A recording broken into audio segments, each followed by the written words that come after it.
para sa mga gustong matuto mag-DIY or do-it-yourself ng solar PV hybrid setup. Katulad ng ginawa ko, ang video na ito ay para sa inyo.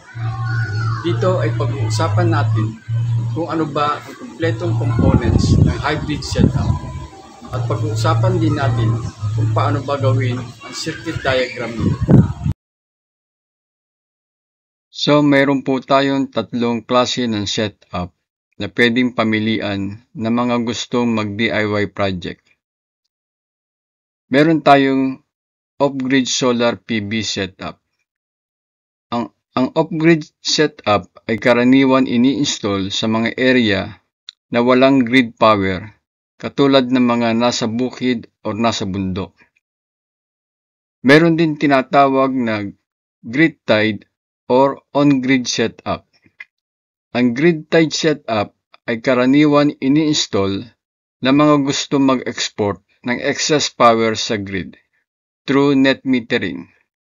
At syempre gusto rin makatipid ng gastos sa battery at sa cost ng inverter.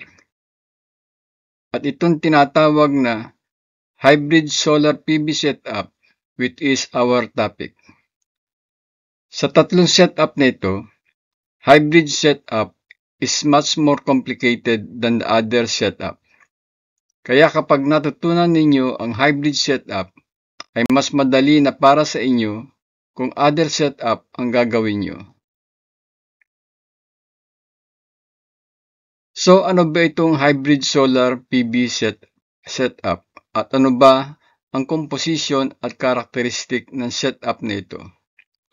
Una, ito ay binubuo ng power sources, and these are solar panel, utility or grid power, at battery.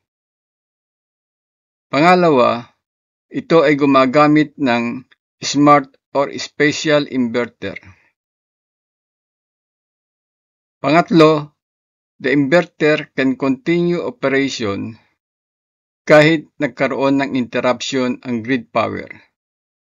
And for me, that feature is so important. So bakit ko sinasabing important ito? Yung kasing grid-tied system ay walang ganyan feature.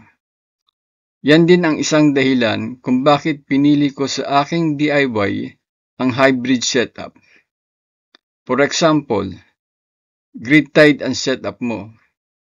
During operation, nagkaroon ng interruption ang grid power. In that case, the total system will shut down. Ibig sabihin, magba-brown out ka sa bahay. Tapos napansin mo maganda ang sikat ng haring araw, pero di naman makapag-operate ang system mo. So sayang ang solar power. Paano kung matagalan makabalik ang grid power? You will become disappointed. So you will say to yourself, baliwala ang solar power ko. Ang pang-apat ay isa ring sa magandang feature ng hybrid. Pwede siyang i-set up ng walang battery. So kung wala ka pang budget for battery, ay pwede mo na rin ma-operate ang solar system mo kahit wala pang battery na nakakonect. Parang may grid-tied setup ka rin.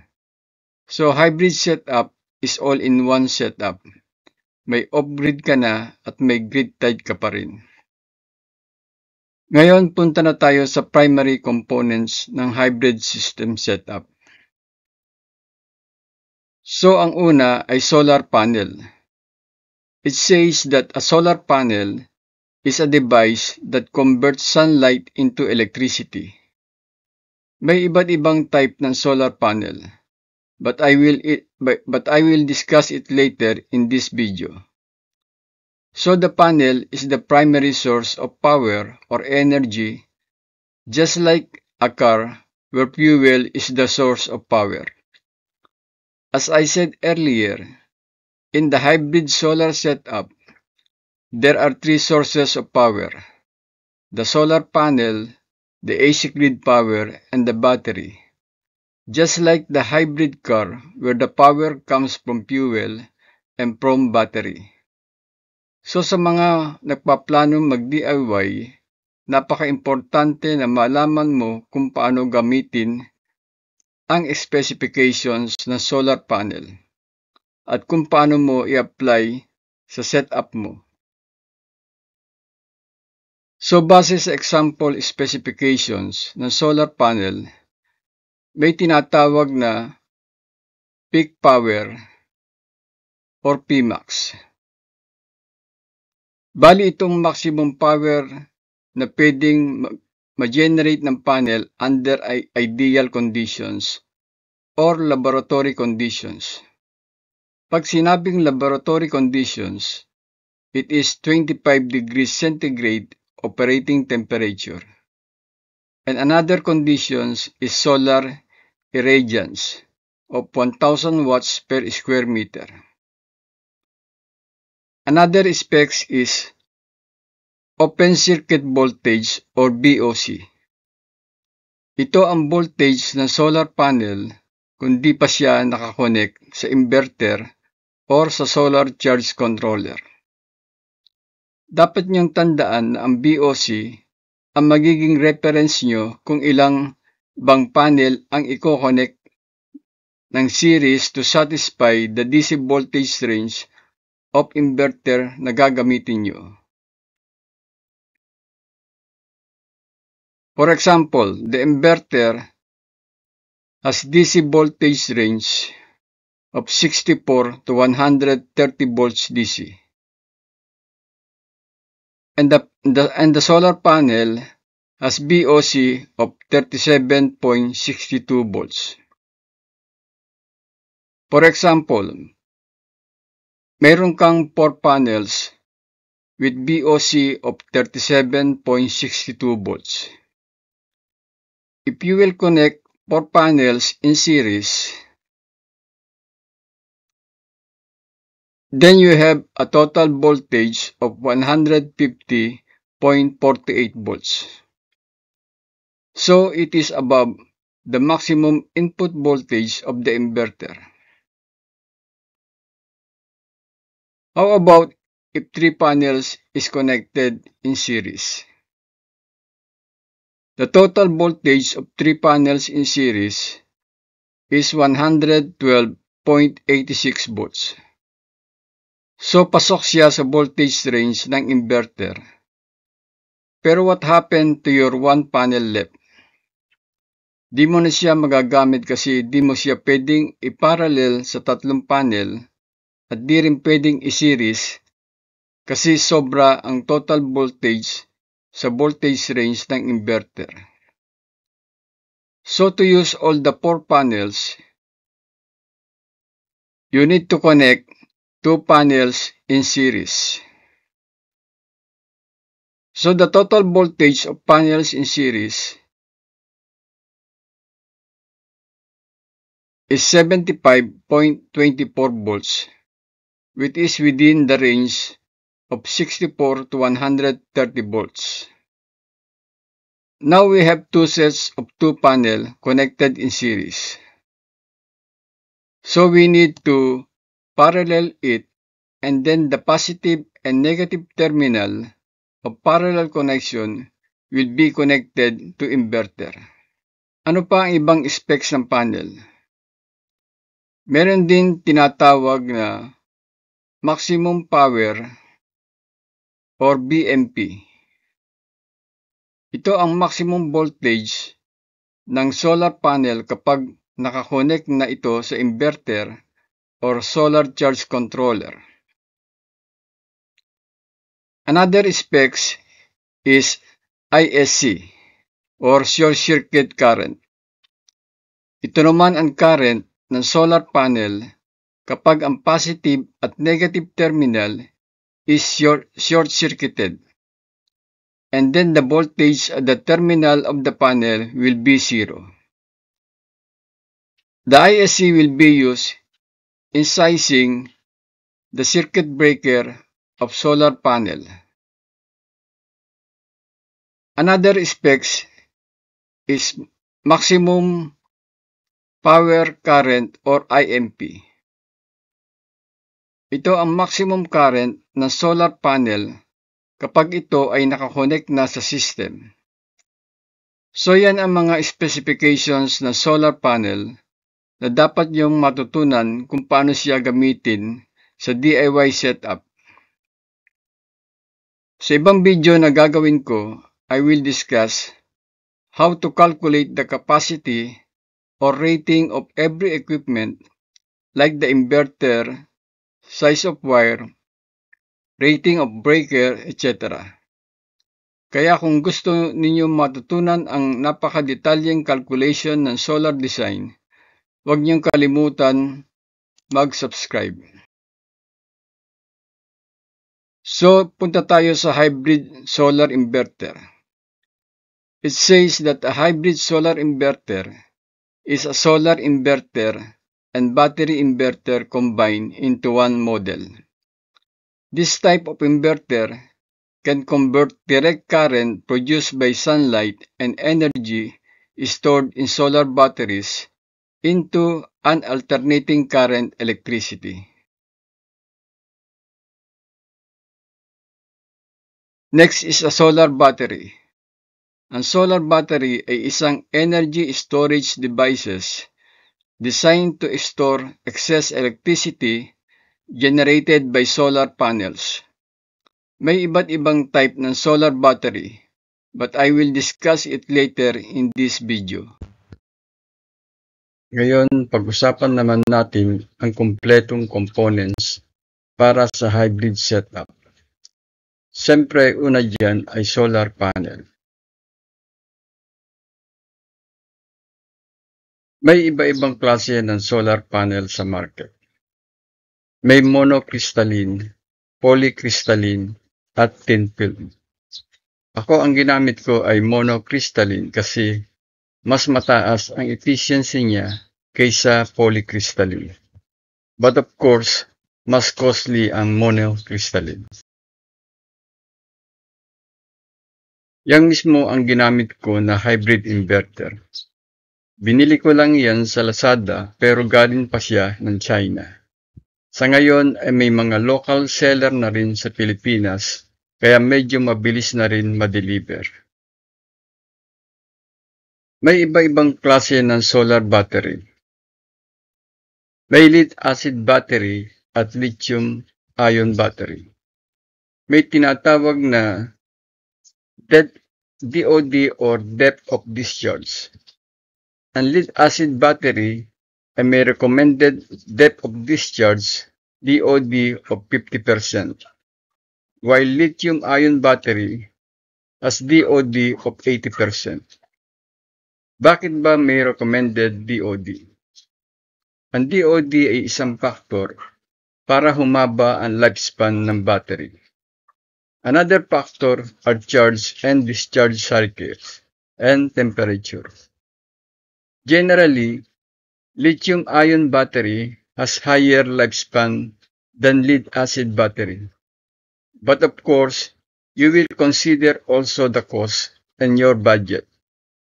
The price of lithium-ion is 2 to 3 times higher than lead-acid battery. But of course, both types has its own advantage and disadvantage. So, it is better to understand both types of battery. Ang DC circuit breaker ay ginagamit na make and break device para sa solar panel output at sa battery.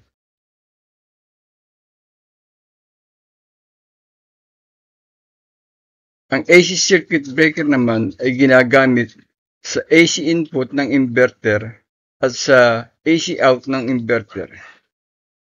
This circuit breaker is connected between inverter and AC grid and between inverter and load of the house.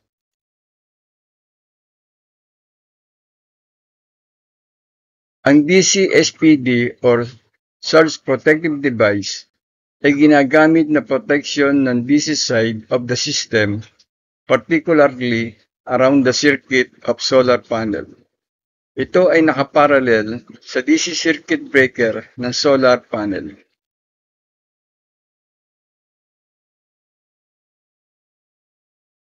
Ang AC-SPD ay ginagamit para sa protection ng AC side of the system, particularly around the circuit of inverter AC output.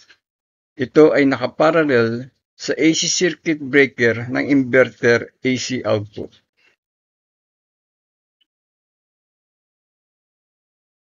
Ang distribution box ay ginagamit na enclosure or housing ng mga circuit breakers at SPD. May iba't ibang dami ng slots ang mabibili sa market. Merong 4, 6, 8, etc.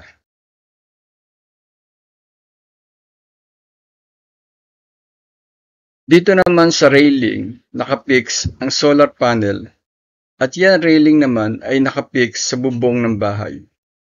Dapat matibay ang pagkakapitan ng railing kasi mabigat at malakas ang hangin sa itaas.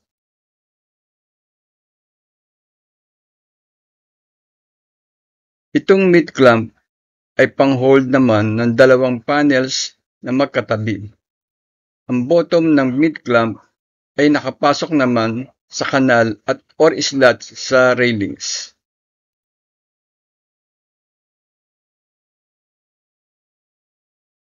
Itong end clamp naman ay pang-ipit sa inside of the panel array.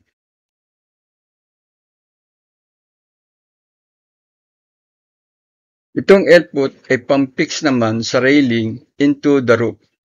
Ito ay may kasama na rin rubber insulator and screws.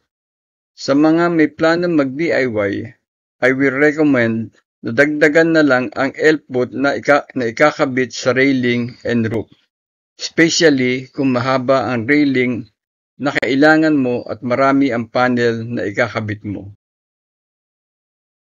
Itong solar panel cable ay ginagamit na connection from solar panel going to inverter. Pag bumili ka ng solar panel, ito ay may existing MC4 connector. Pero bibili ka pa rin ng cable for connecting the panel module going to inverter.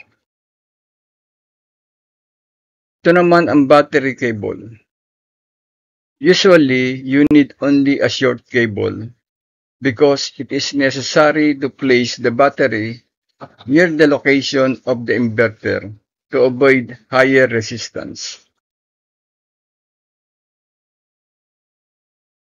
Itong stranded wire naman ay ginagamit for connection from AC grid to inverter of inverter going to loads or panel board. So yan na halos ang mga kailangan ninyong materials and equipment for hybrid solar system setup.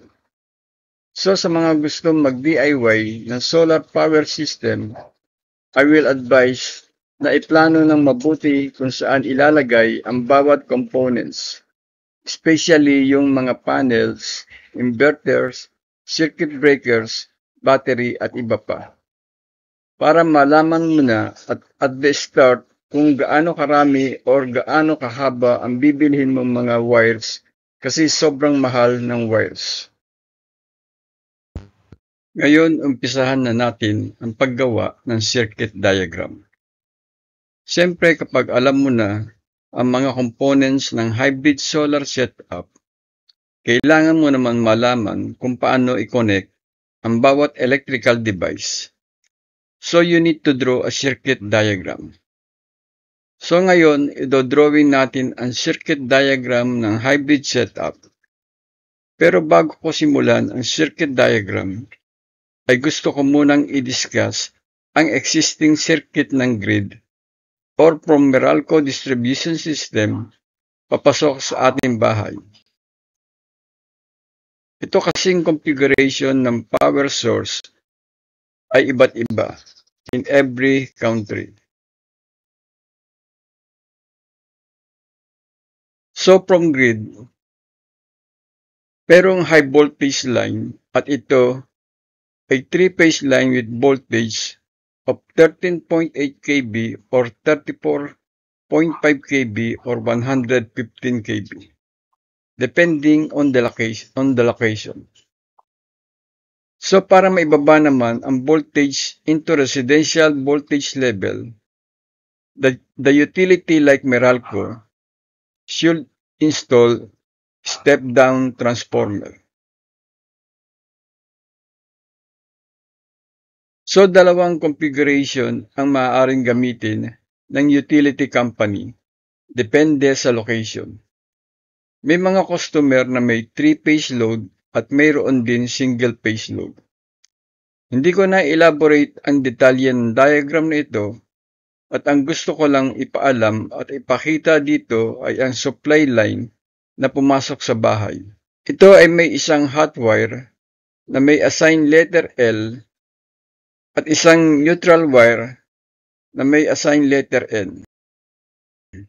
So it is very important that the L and N of the grid will be rightfully connected to the L and N of the inverter. Kasi kung ma-connect ninyo ang L ng grid sa N ng inverter ay madadamage ang mga electronics ng inverter. Maaaring maitanong mo, paano namin malalaman kung ano ang hot wire at neutral wire ng grid na pumasok sa bahay? Yan ay maya-maya lang ay madidiscuss din natin. So ngayon, i-connect na natin ang bawat components ng hybrid solar setup. So simulan na natin sa existing connection sa bahay. So from grid to meter, then from meter to main circuit breaker, then to panel board. Dito sa panel board, nakakonect lahat ng loads ng bahay. Usually, ang panel board ay mayroon din main circuit breaker. Then from panel board ay pumunta na sa iba't ibang branch circuit, katulad ng lighting circuit, aircon, heater at iba pa. So dito sa diagram ay sinimplify ko na lang ang load, which is an outlet. So from panel board to load, ngayon simulan na natin ang wiring connection ng solar system. Bali itong circuit diagram na dinidiscuss ko ay base sa design na ginawa ko sa hybrid setup ko. So simulan na natin sa panel. Yung 2 sets of 4 panels is connected in series. Then yung 2 sets of series panel is connected in parallel. So the positive and negative of the panel array is connected to PV out circuit breaker and to DC surge protective device. Then from circuit breaker goes to PV in ng inverter. Ngayon, i-connect naman natin ang battery. So from battery goes to DC circuit breaker. Then from DC circuit breaker to battery input terminal of hybrid inverter. Now we will connect the AC source from the grid. So from main circuit breaker of AC source, we connect to AC in input terminal of hybrid inverter. Now we will connect the inverter output. So from inverter AC output terminal goes to AC output circuit breaker. Then from AC out circuit breaker goes to the load. Now the AC SPD will connect in parallel to AC output circuit breaker. So that is the complete circuit diagram of hybrid setup. Now we also need a system that will protect the equipment and the person who will work or who will touch the electrical equipment. And that system is a grounding system. The heart of the grounding system is the ground rod to be buried in the earth. The ground rod must be 16 mm in diameter and 2.5 meters long for iron or steel. And for copper clad or stainless steel, the diameter is 13 mm. So the metal part of solar panel, inverter, and panel board must be bounded into earth as well as the ground terminal of surge protective device must be connected to ground, and they are all connected to the ground rod.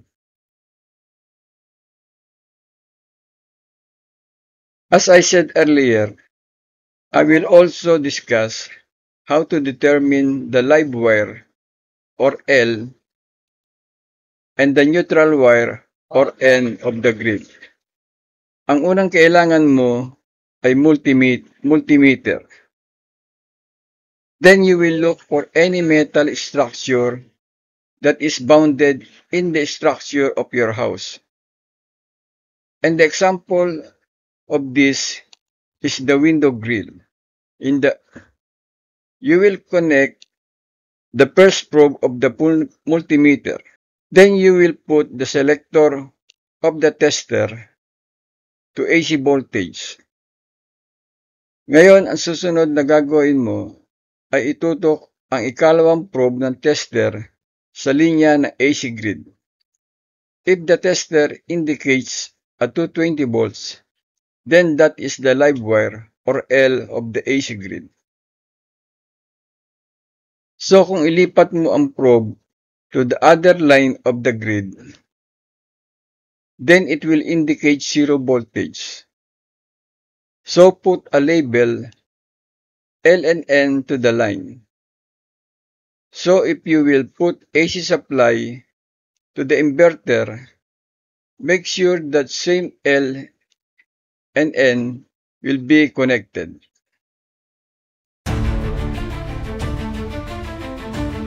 Thank you everyone, and may God bless us all. Kung nagustuhan nyo ang video lecture, don't forget to like, subscribe, share, and comment. Bye-bye. Thank you very much.